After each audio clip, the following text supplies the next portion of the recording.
everybody. Welcome back to the podcast. To have another great guest on the show. We're going to dual purpose this because we have my Dad's Space podcast. We have Living the Next Chapter, our author podcast.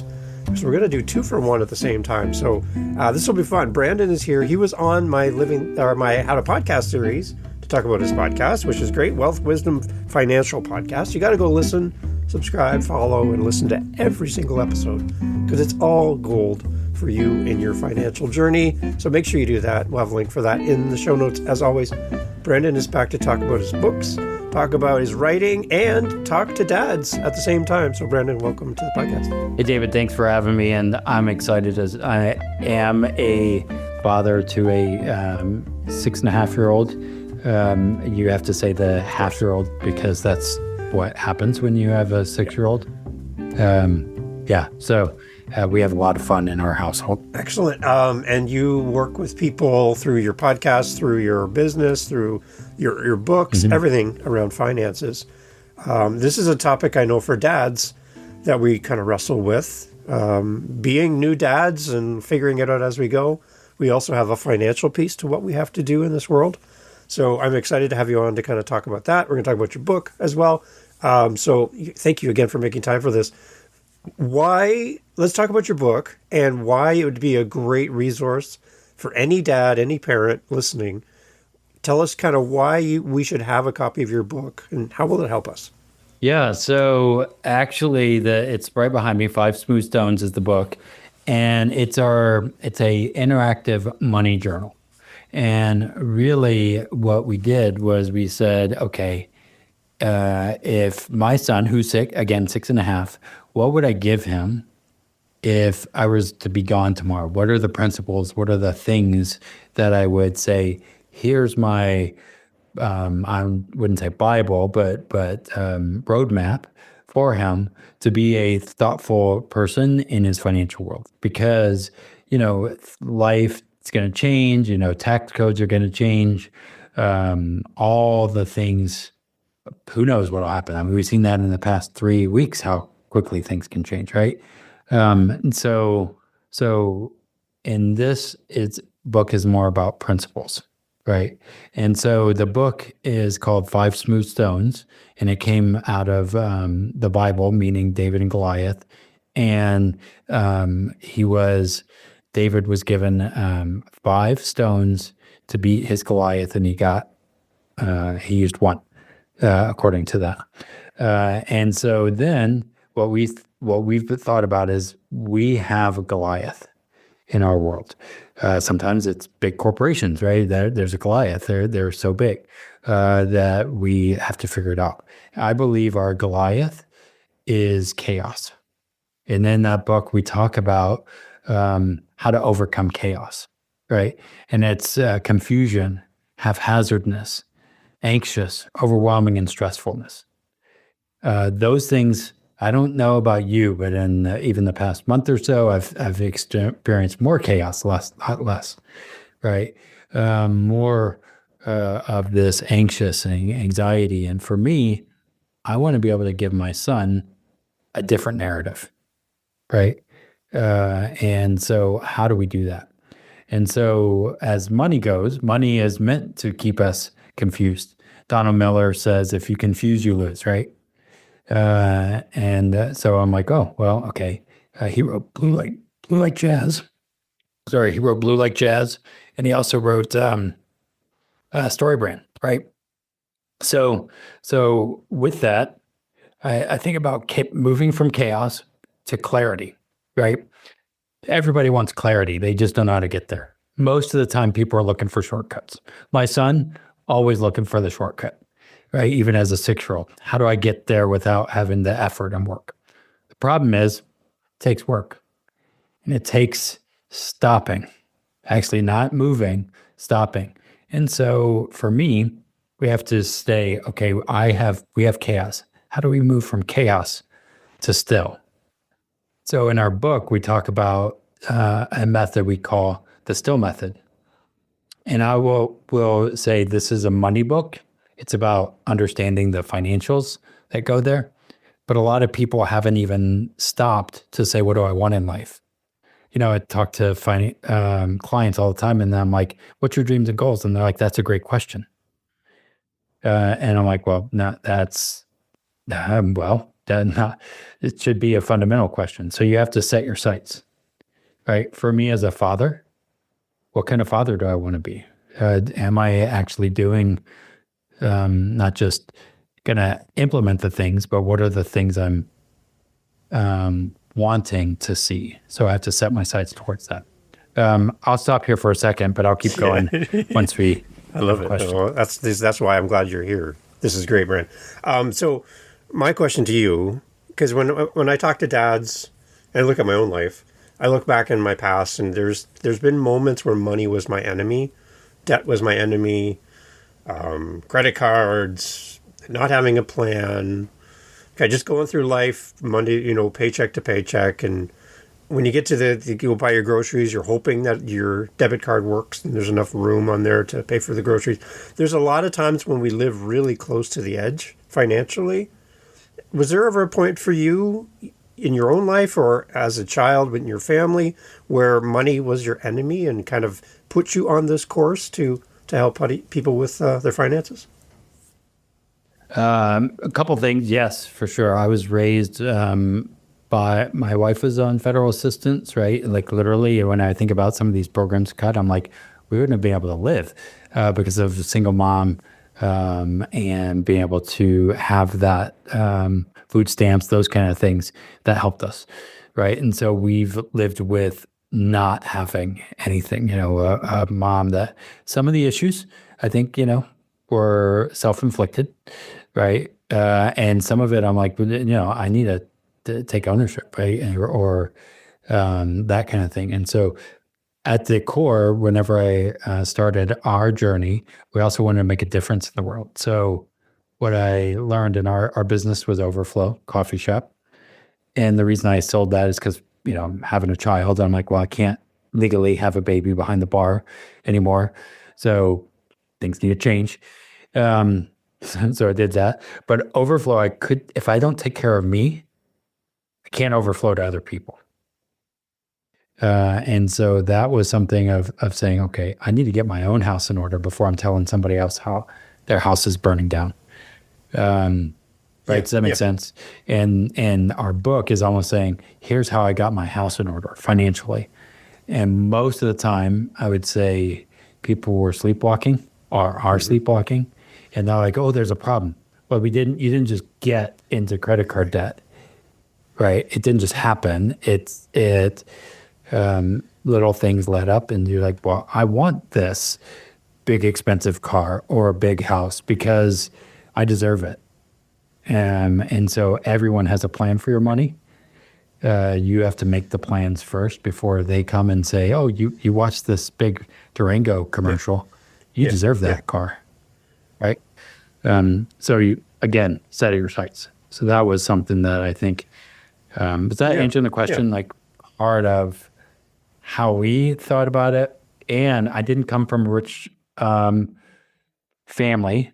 I didn't have any of that. It still takes me longer because I don't have all those resources. Like I don't want to say any rich billionaires' names anymore, but really they probably had some money to get started, whereas for us I don't. But I do have knowledge, and he will be more well off than I was, Yeah. I guess, financially Because when we anyway. look at an author, we look at a podcaster, a content creator, or someone on YouTube, and they look like they have it all together, and they're teaching financial wisdom for us as consumers.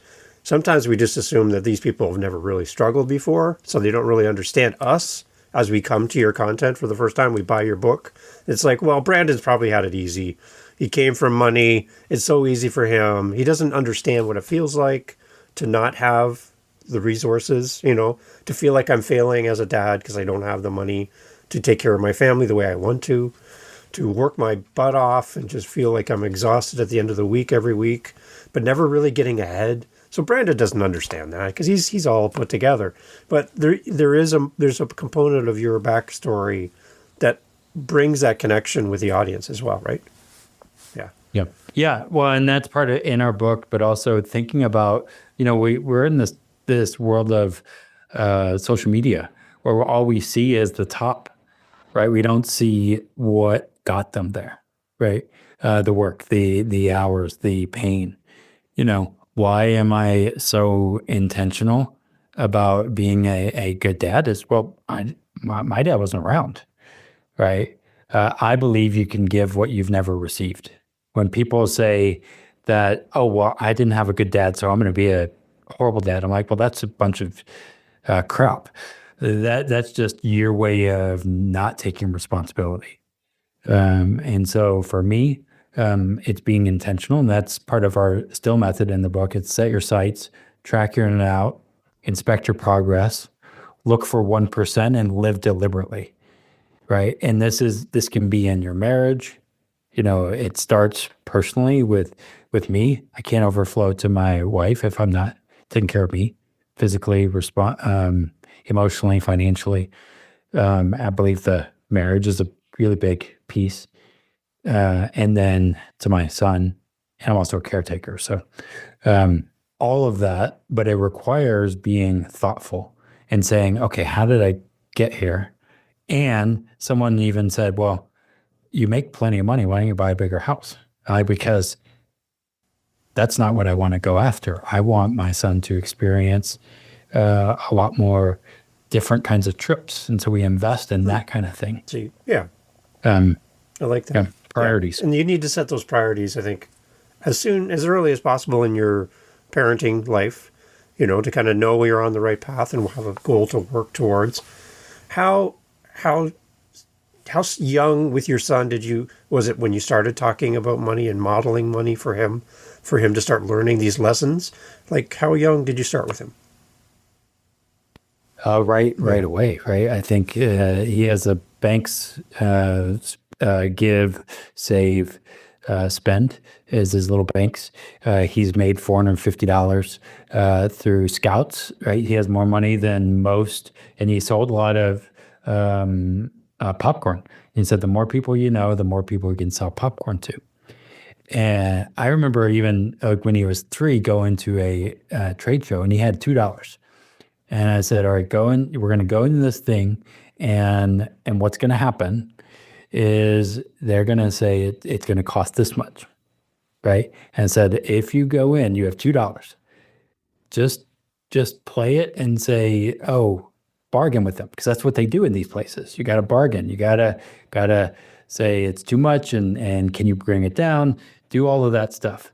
And so he went in. He's excited. He's got $2. He's like 3, 4 years old, and he goes in. And he's gonna buy this Ninja Turtle toy, and he's gonna buy this thing, and he's like walking in, and he's like, oh, that's too much, literally word for word. And I was literally, the funny thing is my son was in the back. I was telling my wife that in passing, and saying, when we go in here, remember, this is how the game works. So if we're going to buy, bargain. I didn't realize actually that he was listening. And so he says that, and then he starts walking away. I was like, wait, oh yeah, I said that. And then I was like, wait a second, go back and counter offer. And he's like, oh, okay. And so he countered offered and he got a lower amount. That was when he was 4, right? And I'm like, wow, this is good. And he also knows about taxes, because, I tell him all the time, I'm like God, you, none of it's yours. And so I get to take the ice cream tax or whatever. So he hates taxes already. So, that's a good thing. So always teaching, and there's always kind of moments, but also at the same time, I know he's going to get a good foundation of money. Like I know he's the only child. We are in the financial world. It's not about what he gets. It's about the content of his character and his heart and mind. That's on me. And so I'm very intentional in that regard. Yeah. So for our Dad Space listeners, I like to talk a little dad math, maybe with you, Brandon. Kind of help us to understand. I'm picturing a new dad, new baby. This is my first time ever being a dad. I want to do things the right way. I want to have a plan. If I was a new dad coming to sit down and have coffee with you and talk about my journey and what's ahead, any kind of things that you'd put out as sort of a roadmap for a dad to start thinking about right from day one with your newborn to kind of plan for university, college, life, all the stuff that's coming down the road in the future? Where would I start? How can I invest and start small and start letting it build over time? What kind of wisdom would you give to a new dad? So I would say saving versus investing are two different things. Starting a life insurance policy on them for sure. And I tell them like as far as financial, I call it the 10-10-10 savings rule. 10% long term, 10% medium term, and 10% short term. Right. And don't just say I'm going to save for my kids' college, but if I don't take care of me, if I don't put on my oxygen mask first, I can't take care of them. Right. That has to be priority. Again, our own financial health up even above theirs. Right. And so that's not selfish. Right. That is being disciplined. So, but I do the percentages. I never said a dollar amount, but I intentionally put it through. I put it into, again, my life insurance policies for me. But I'm intentionally back ending, right? 10-10-10. I also tie 10%. So I live within 60, right? For us. Now on the time is the same way, right? So we only have 24 hours in a day, right? Everybody, when people say I don't have the time, I'm like, no, you don't have the priority. Don't tell me you don't have the time when someone else, you know what I mean? It's you didn't make it a priority. So for me, what we do is we have regular gym time, taking care of me, date night, which is scheduled every Saturday, and then I have time with him every Saturday morning. We go to a coffee shop, and he has a not so hot chocolate. And we build Legos and do all the things, but we have a designated time that we have. They call it club time in our community of faith. Having those things in place, then they become saying, "Oh, we can't wait to do this," or we do scouts. So we do those things that are really important, and being present, I think, is the most important. So, okay, talk a little bit, Brandon, too, then. You mentioned the five smooth stones based on David and Goliath story that we read about. You've talked a little bit about faith and your journey as a parent. When we look at the biblical text, there's a lot of financial type references there. Some are in parable story form to kind of teach a lesson, but there's a lot of financial kind of information in there. You wouldn't expect it from a religious text. You're thinking it's more about how to be a nice person or whatever, don't do these things. But there's a lot of financial wisdom there as well. Is there anything else that you lean on for you and your family and how you show up talking about money from a biblical point of view that you'd also like to mention? Yeah. I mean, like the Bible talks more about money than almost any other topic, even above the poor, right? And so there's a lot that he says, and I'm like, and parables. Or it says the rich person, it's harder for them to get into heaven than the poor person. And so you think about all of that. And for me, even in our world now, of saying, I want to have the character of Jesus, love God, love people, intentionality. That requires resources, right? And so as we go, one of the things that I teach for my son is we have a World Vision kid, a Compassion kid, and we not just say we're doing this, we're involved in our community of faith. My son loves that. He doesn't listen to my music. He's like, that's even 90s music he doesn't like, but he definitely likes. We go to Crossroads here in Cincinnati, and he loves that. And he's like, oh yeah. And so I know there's certain things that we're doing, but also serving. We there's that 80-20 principle. 20% of what volunteers, they're the ones that make up the church, right? That's how it works. And so there's certain mantras that we kind of teach. We do hard things, right? That's the Neelys, right? We're going to do hard things, but we're not going to just say it's somebody else's problem. And we're also going to put our money where our mouth is. Invest in quotes, in a compassion child, and in those things. And then we pray for them every night. So those are parts that I think are integrated, and I don't know what the fruit's going to be, right?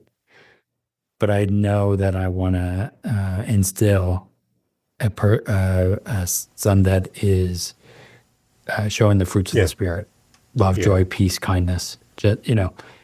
And the finances will flow from that. I'm happy to hear you talk about the compassion side too, and sponsoring children. My wife and I have sponsored a child from when he was like tiny all the way to college, and now we've been assigned a new compassion student that we're taking care of.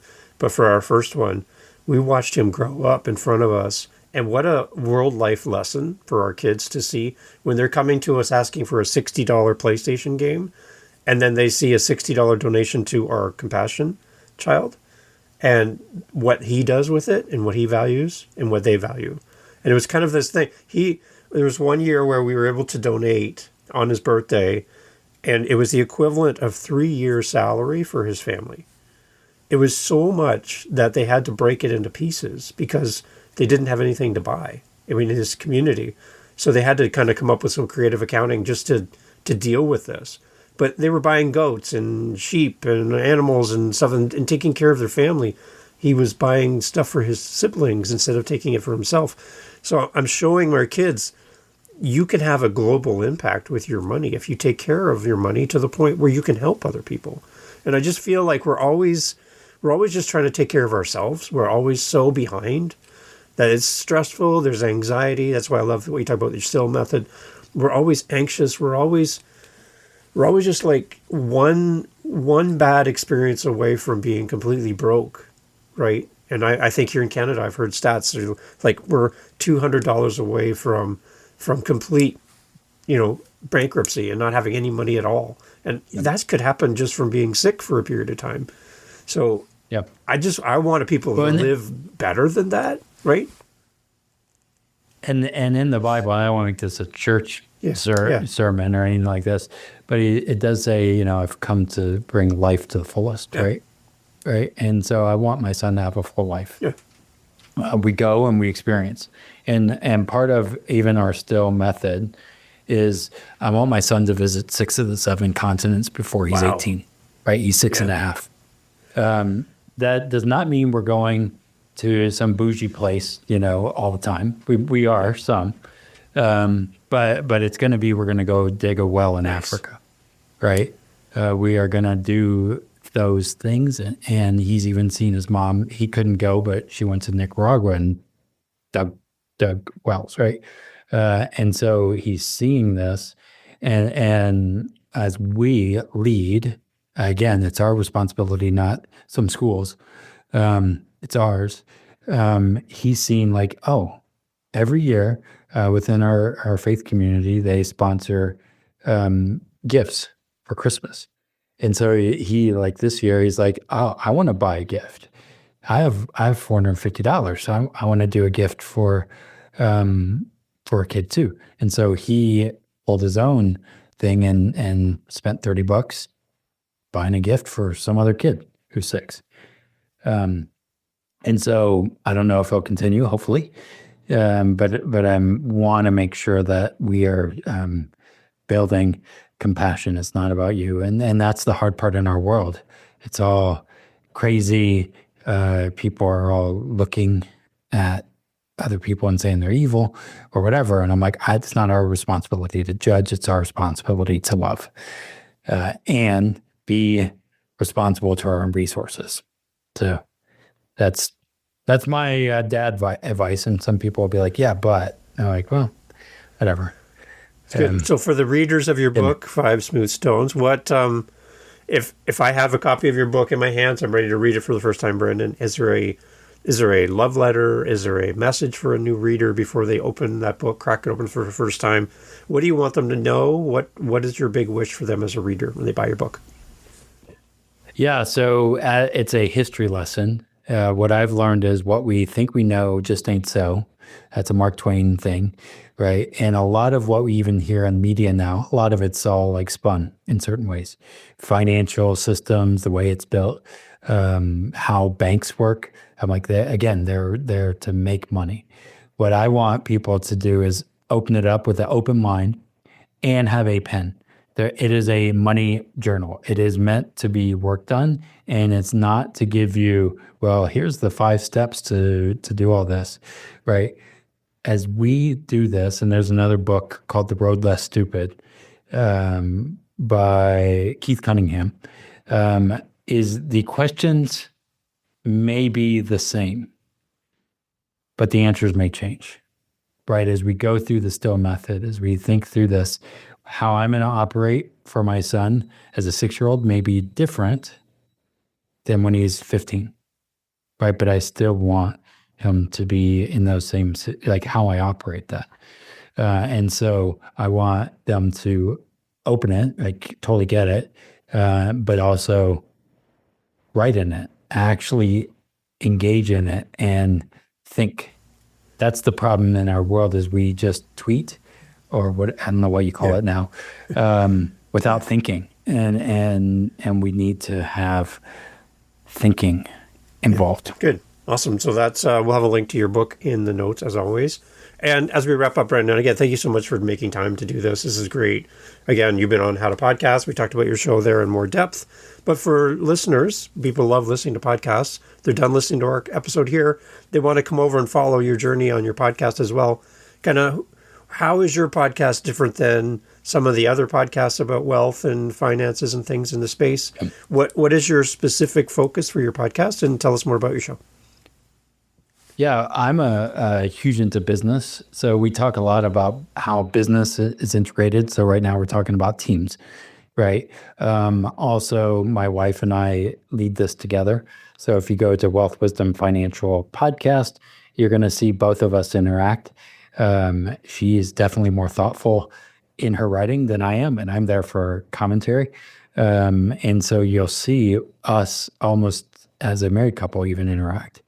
And so those are things that you're going to see. And we don't just say, oh, yeah, here's the answer. Again, the answers may be different. Right? I'm not going to say all these things are stupid. Right? That's another podcast for another person's day. But right, that what I want to be able to do is ask questions and help educate. So that's our podcast, Wealth Wisdom Financial. We are educators first and foremost.